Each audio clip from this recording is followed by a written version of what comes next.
Hi, everyone. So thank you so much for coming out for Book Sandwich Den. And this is our third Book Sandwich Den in the series. And I'm so happy to have Susan here with us today. And she will be discussing the Tea Girl of Hummingbird Lane.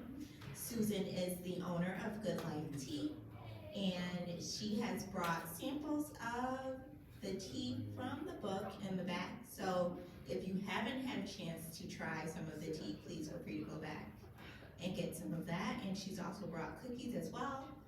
And I will turn this over to Susan to begin her presentation. She does, doesn't she? Oh, thank you. I found it back in my closet this morning. You know this? Yeah. Good. Okay. Well, this is the first time I've done something like this, so bear with me. I don't know how this is going to turn out, but I am Susan Albert. I'm the president. Can you hear me? Good. I'm the president and owner of Good Life Tea, and I see. A little closer. Closer? Yeah. Okay. I'm not very good at that. Okay. I have been in business down at 181 South Main Street for this close. Wow. Okay. You really want to hear me this badly? Okay. I'm scared now. I did not have one of these when I had kids. They were paying attention to me. At any rate, Good Life Tea is across from Eddie O'Brien's. Some of you I recognize from coming down and visiting me.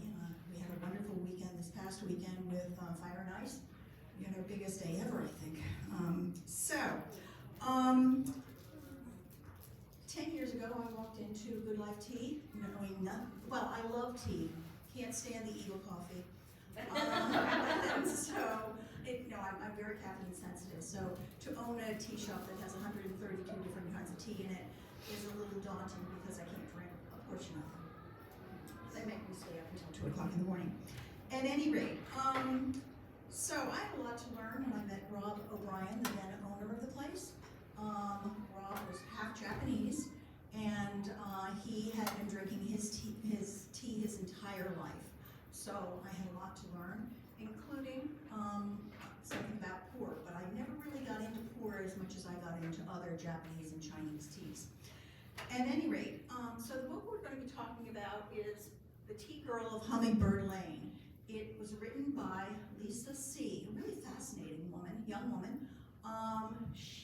If you're at all interested in the Chinese culture, she is amazing. She's American, so she sees things from our perspective, but she's 1/8, I think, Chinese, with an orientation towards the Chinese market in LA. So, at any rate, how many people have read the book here? Okay, 1, 2, that's all, 3. Anybody read any others by Lisa C.? Okay, super. Well, I find, first of all, I didn't know this until I read 2 of her books. And actually, I should be honest with you, I don't read the books so much as I listen to them on CD. I live in Geneva. I come here every day for work, and I listen to books all the way. And I've never actually programmed my radio in my car because I listen to so many books on tape. At any rate, I found out that these books were all written in the 1990s, 1980s. They take place rather than, I was thinking they were in the 1920s, because the orientation of women in the Chinese culture is so backward and so shocking. I can't even describe it. The young woman who is the primary person in this story, her name is Girl. I mean, she doesn't even get a name until halfway through the story, and they don't really go into how the name was chosen and when she actually starts being referred to as her other name. So I think that's really fascinating. How many people here know about tea? I mean, are you familiar with tea? Can I tell you a little bit about that before we get into this? First of all tea comes from the same tea plant. That's the Camellia sinensis plant. It's what white tea is. And I'm going to pass this around because I'd like you all to see it.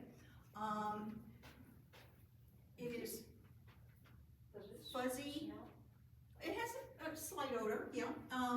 It's fuzzy little pods of leaves that look a lot like things that grow in my garden in spring, okay? This is all hand-picked. It's considered to have all of the good juju that builds up in a tea plant over the course of the winter.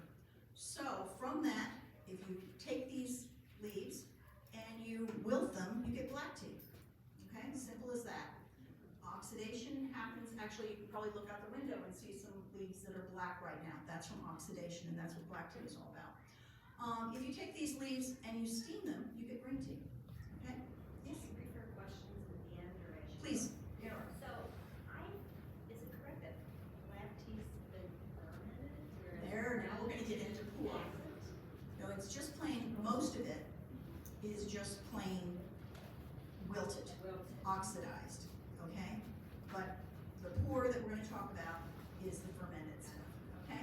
Well, let's go back to the green tea. Green tea has been steamed, and there's lots of different ways that you can enhance that. I have some green tea in the back that's a citron green, so it just has citrus notes to it. Oh, by the way, if you want to get up and get some tea along the way, I've got 3 different kinds of tea there. I think I grabbed everybody before they got too comfortable. We have the pour for you to try. We've got the caramel, Scottish caramel puer for you to try. And I also brought the citron green for you to try. And some really good cookies that someone brought that was very, very nice. Far more talented in the kitchen than I am. Yes? Did you question? Okay. Okay, so, there's a uniqueness about pour that is pretty amazing. It is far more involved than just the wilting or the steaming or all these other things that I just mentioned. Pour goes into wilting, first of all, so it becomes a black tea. Then there's a step called killing the green, which is actually toasting it and oxidizing it that much further. Then there's a kneading, where they're going to soften the leaves by hand manipulating them. Then there's something called a sun bath that dries them out. And then there's the fermentation, which I don't want anybody to think that we're going to get any alcohol in here. No, there's no alcohol in it. But it is a fermented, heated, and moisture is added to it, and it becomes this. And perhaps maybe we can, Beth, can you just the pour? Can we just pass that little dish around too, so everybody can get an idea what that is like. What's neat about this, and this is central to the story, and we'll talk about it later, is pour, and I have to put this down, I'm sorry. Pour oftentimes is made into cakes.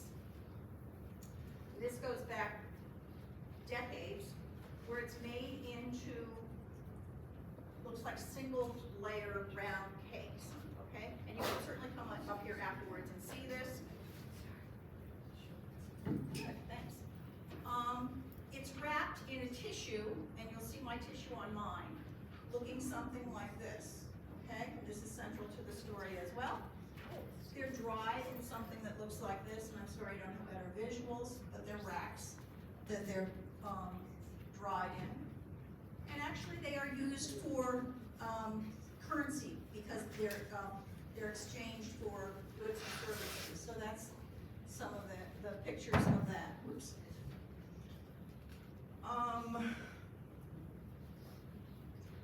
I was going to mention that there are other fine books by Lisa C., such as The Secret Fan. I think that's one that's people know the best. Dreams of Job, The Shanghai Girls. There's one about the water women. Women over in China, I think, do the yeoman's job of keeping a family going. They do all the work, and I think the men are pretty much useless. Sorry about men in the back.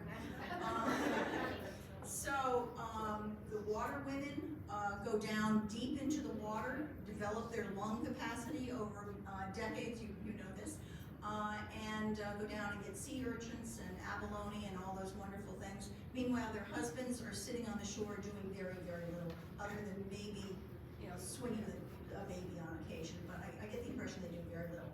That also comes up in this story. At any rate,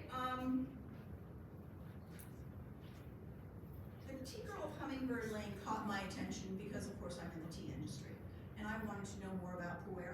Wanted to know basically more about the Chinese culture. I wanted to know about women and what they did there, and so on and so forth, how they made it through their lives with so little infrastructure, so little educational opportunity. They live a very, very simple lives. The one woman who's a girl, she's expected to develop embroidery skills, something that I'm not sure that I would do very well at. She was expected to forage for mushrooms and parasites and pick leaves and be very busy during the 3 times during the year when tea is actually harvested. The first harvest is probably about 10 days long. During that time, they would walk 2 miles, or excuse me, a 2-hour walk to the tea and to the area where they would sell the tea for whatever they could get it for. So girl, whose name is later revealed to be Leanne, is very earnest throughout all of this. She's hardworking and she's very smart, which you don't, of her friends, I don't think there's anybody that comes close to just how smart she is. Central to her life is tradition. She's got lots and lots of rules she has to put up with. There are lots and lots of superstitions, and a lot of fate goes into her life that she has no control of whatsoever. Her mother's a midwife, and they have the most incredibly horrible ways of bringing children into the world I've ever heard of, but she is expected to learn that skill and be available to help out. Her life changes one day when a car, which she'd never seen before, pulls up in front of her house, parks, and outside of it comes a man by the name of Mr. Huang and a sickly son. He's very interested in pu'er for all of the positive medical things he'd heard about it. He becomes a lifelong friend and a business associate. Later on, girl assists her mother in the birthing of twins. Now that's a real tragedy there, because twins, multiples, are considered human rejects. That's the term they use for them. And they must be killed upon birth. And it's up to the father to come in and kill these babies. And then the parents are immediately banished from the town, and they can't come home forever. They're unwelcome. So, Aka is the town that girl lives in. The closest moment to fun that she has is something called the 4-day celebration in the spring. And this I find totally amazing. When boys and girls of marriageable age are encouraged to interact and do the dirty deed. It includes trips to the flower room in the nearby forest, where the pairs steal love. Now, they have absolutely no way to keep themselves from getting pregnant, and sure enough, girl meets up with a not so talented young man, but finds herself pregnant, and she doesn't have any recourse whatsoever. So, San Pa is the male that she finds to be the guy that gets her pregnant. He's not the brightest, nor the most motivated. And that's another thing that I found rather interesting about this book. There's no reason to be motivated, because there's so few expectations or so little sense that you're going to have any positive thing go on in your life. Your life is just like what's been going on for generation after generation after generation. At any rate, San Pa takes off for Thailand from Yunnan, China, and with promises that he's going to return with money and marry her. But he doesn't know she's pregnant. The girl continues her life unaware of her pregnancy, and I hope I'm not killing the story for too many people too. I hope you still read the book, because there's so many things that go on in the book that I can't get into. At any rate, she's totally unaware of her pregnancy and goes up into the mountain with her mother, who takes her to an ancient grove of tea plants, trees. And she learns that she's going to be the heir to this ancient, very wonderful spot. No man has ever visited. but she has this potential in her life to really make something out of this tea grotto. So when girl, or Leanne is her name, suddenly becomes, discovers she's pregnant, and she knows she's got no chance of being married because Sanpa's off in Thailand, hopefully making money, but we're not really sure. And she fears that the baby that's growing in her belly is going to be killed upon its birth. I mean, I can't even imagine what that must feel like. So when her mother finds her in labor, and again, she's a midwife, so that's good. She insists that they climb high into the mountains again while she's in labor and go to the tea grotto where the baby is born, which is a pretty magical moment. But Leanne fully expects that her mama, that's her mother, is going to kill the baby just as soon as she has it. But sure enough, she does not. But she does say that she can't keep it. There's no way that she can keep it. She doesn't have a husband around. And she is sent through the dangerous mountain region to a town far away with this brand new baby, and just having had a baby, I can't even imagine, to an orphanage in a small town where she has to leave the baby on the steps of the orphanage. And the only thing that she has with the baby besides its swaddling is a cake of pu'er that was made in their town, and this wonderful tissue. I'm not saying this one, but a tissue that was around it. So she goes back. It's terribly dangerous to be in this area. There are tigers, there's all sorts of horrible animals. But somehow she gets back to, and she has no idea which way is north, south, east, or west, other than the sun and the stars and all that sort of stuff. At any rate, she gets back to Aka, where she's from, and Sanpa hasn't shown up. But finally he does show up, I should say that. And he's told of the baby's birth, and surprisingly he does decide that he wants to start a life with her, girl, and they have a quickie marriage. Now she's had the baby, etc. They don't want anyone to find out about the baby because that would not be a positive thing. They don't want anyone to find out that Sanpa wasn't there and didn't kill the baby, because that would have been his job if he was at the baby's birth. So at any rate, and I'm surprised about this, he decides that he will go with her to the orphanage and see if they can get their baby, which is pretty wonderful, except for when they get there, the baby has been adopted out to the United States.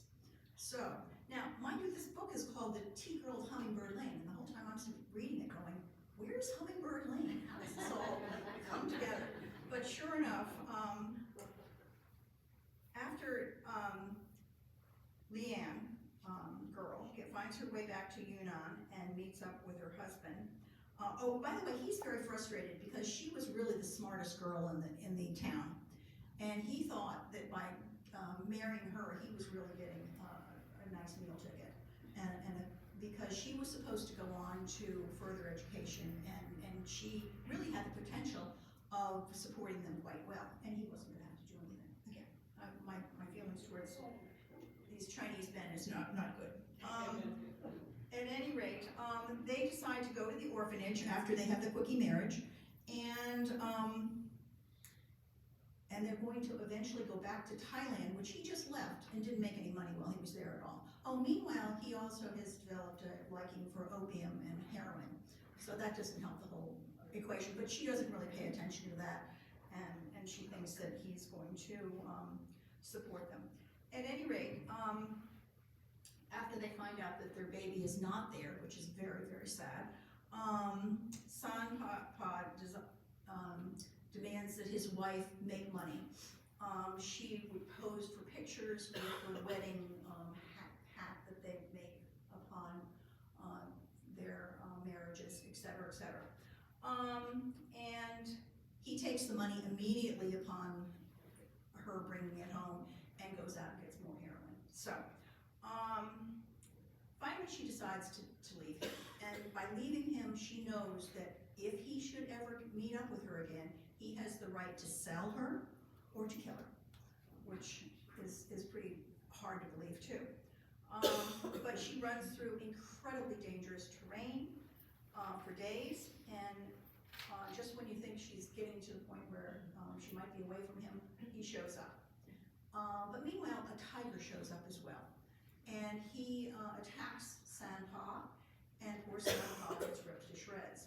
She's left there with the duty of taking care of his remains, which is, again, something else I can't even imagine for a man who hasn't shown her nothing really positive, and for her to have to take care of his remains and bury them because she can't move them, et cetera, is pretty vivid. So she leaves him in a grave of sorts as well as she can. She goes back to Akka, again, not knowing how to get there, but she gets there. And unexpectedly is given an opportunity to go to the newly created Puer Tea College, which is 18 miles away by car. A horrible, horrible trip for somebody who's never been in a car before. At any rate, she gets there and she works in a hotel nonstop.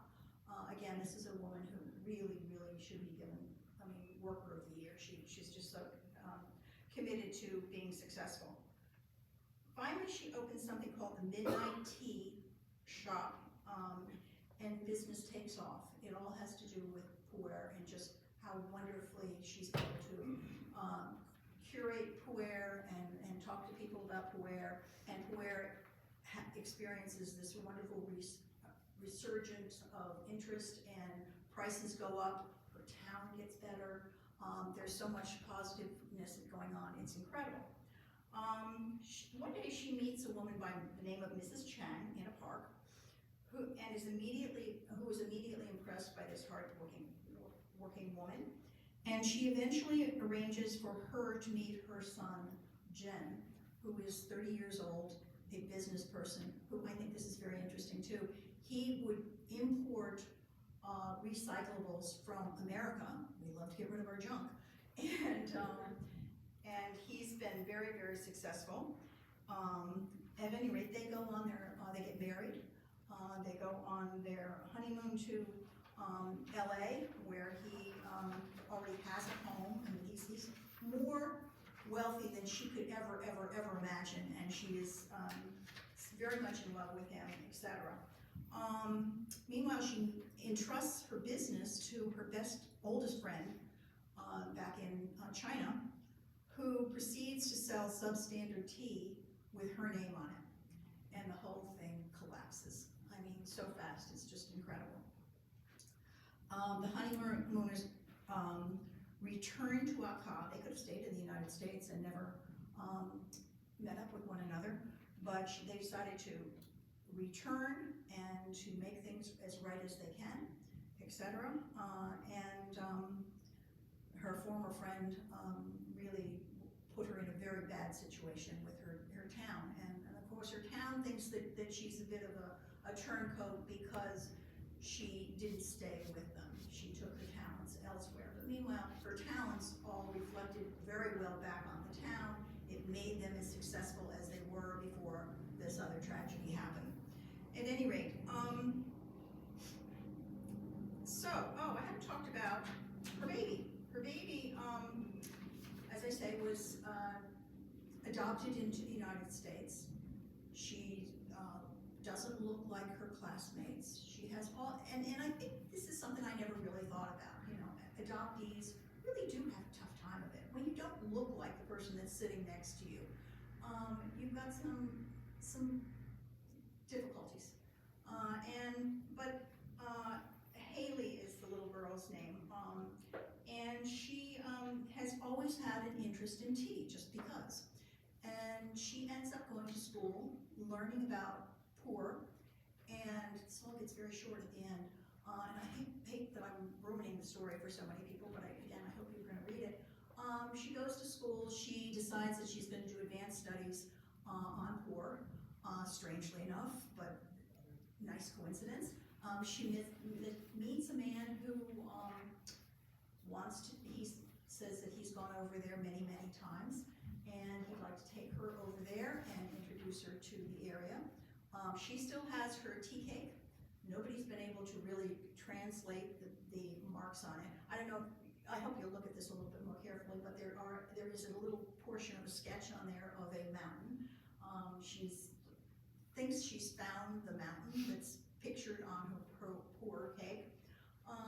But meanwhile, she goes over there, and now the older gentleman the student that she's went there with, it serves as her guide. He's taking her all over the place. She really doesn't know the area, and sure enough, he takes her to Aka, and she pulls out her pour cake. Her grandmother looks at it, freaks out completely, drags her up the mountain, and she meets her mother. And I guess that's where it all ends. So it's a good story. I hope you will read it.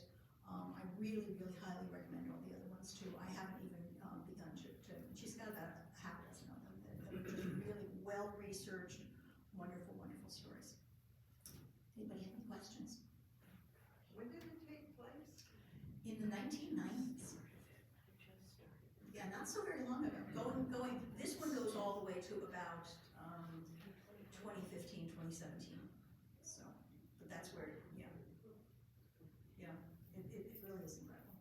Okay, so they encourage these young people to have sex, but then if the woman gets pregnant, they would kill the baby. If she has a human reject, if she gets married, everything's fine. But because this one didn't have a husband, and I didn't talk about so much the twins that were born that had to be killed right away, anything that's out of the ordinary, that's not the true case anymore. Oh, that's good. So I think what's really telling is when you start reading this book, and it starts like in the late 1980s, and you think you're reading this, and it's like in the 1800s. You think, oh my God, this is when I was having babies.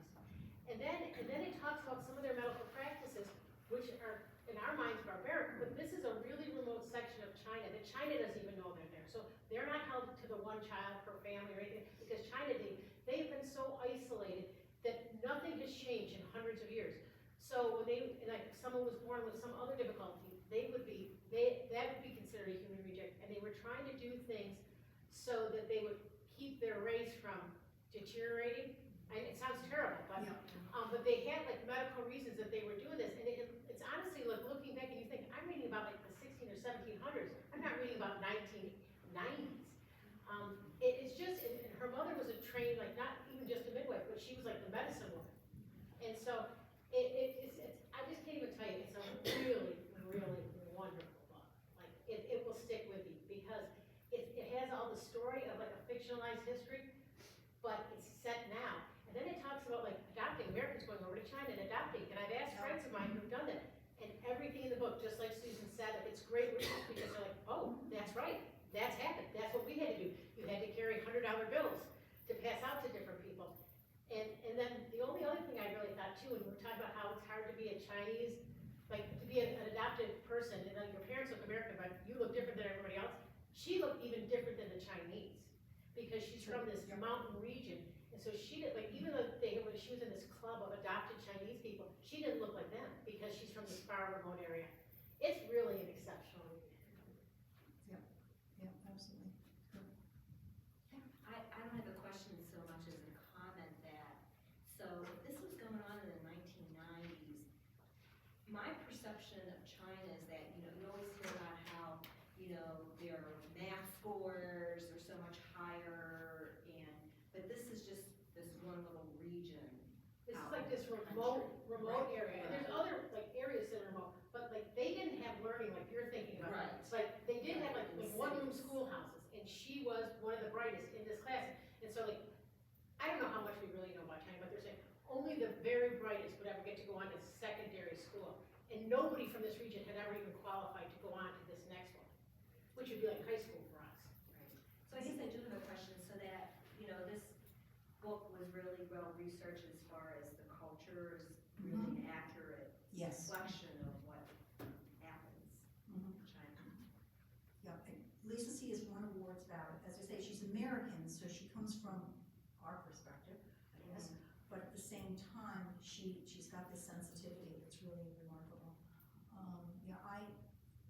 was so blown away by just what you were talking about, Cam, that this is going, and it's still going on. These people, they start out their lives and they've got it all cut out, cookie cutter, what they're going to do with their whole lives. They've got no sense of creativity, everything is just so predetermined. There you go. Yeah, exactly. It sounds like it's a matter of survival. I mean, they have to. Exactly, Yeah. exactly, that too. I mean, what they eat and how they survive is just any, you know, yeah. So, yeah, Wegmans is not right around the corner. Anything else? I have a question. Is the book classified as nonfiction or historical fiction? I'm not sure. You know that? It's, there are enough, it's rooted in reality, but it's fiction. What would you call it? I would call it fiction. Historical fiction, kind of, because I mean, it's true, what they're talking about in there is, like, they're real things that truly happened in China, and that the dates, what it is historical fiction. Exactly. Fictionalized story, that has like research things in it. I think it's still listed as fiction. Oh, thank you. Do you think it's suitable for a teenager? I would not say so, no. You know, they know enough about sex. You know, they don't get into the details of all of that. No, I'm But the thinking fact about that that, they're thinking about allowed to just do the- that, encouraged, and. How graphic is it, I guess is No, what I'm saying. I wouldn't hand it to the most naive young person, but yeah, it's that in and of itself, considering we get all worked up when our kids turn whatever age, and we're so afraid that they're going to find themselves having sex, and these people encourage it. And then, I mean, women, of course, are not supposed to climax during sex and all that sort of stuff too, which is pretty incredible as well. The men can have all the fun they want, but the women, no, not so much. I had heard that they're allowed one child per family. Right, that was true until rather recently, the one child. Well, and you, when you're pregnant, all they ever say to you is, have a boy, have a boy, have a boy. If it's also a Yeah. girl. And she ends up having a girl, so that was a bit of a disappointment, but yeah, you could go over there and get a half a dozen girls in an afternoon. Each child, I learned, cost about $20,000, which was interesting because I raised my children outside Boston, and we had a woman in town who was Polish, and she would facilitate adoptions for Polish kids. And I did ask how much they cost. This was back in the 80s, and they cost about $20,000. So. Well, my son-in-law is Chinese, but he's a very hard worker. And Actually, he was born in America. okay, girl marries a very, I mean, a man who really has worked very hard. They're not all, but as I say, the Sam Hockey, I was about ready to punch through the book, so just wake up and smell the popcorn too. Yeah. So what happens with the tea cake? I mean, what do you do with that? It's down. If I was going to. Flake it off? Yeah, you just break off a piece. Okay. Yeah, you break off a piece and make it. In the book, the one that the baby had has pieces of yellow in it. And the yellow, I think, was some kind of wonderful special potent thing that helped with cancer issues. So, why don't you all So do see- you have those? Is that how you ever get tea at the tea store? This I was given by my daughter's father-in-law, who was a headmaster at a prep school in California, and he had lots of Asian kids, and he was given it. Oh, okay. He asked if she would want it so that she could give it to me, and I barely knew what it was. All right. So it's been sitting around my store for a while, and now that I've read this, and I will show it to everybody that comes in, and so on. So did you have an aha? Oh, I have one of those in the store. This is what you can get now, which looks like kind of like Werther's caramel size things, and you can make your pour from that too. So I might be getting more of these. Would that make it like a teapot full? Ooh, that's a good question. This would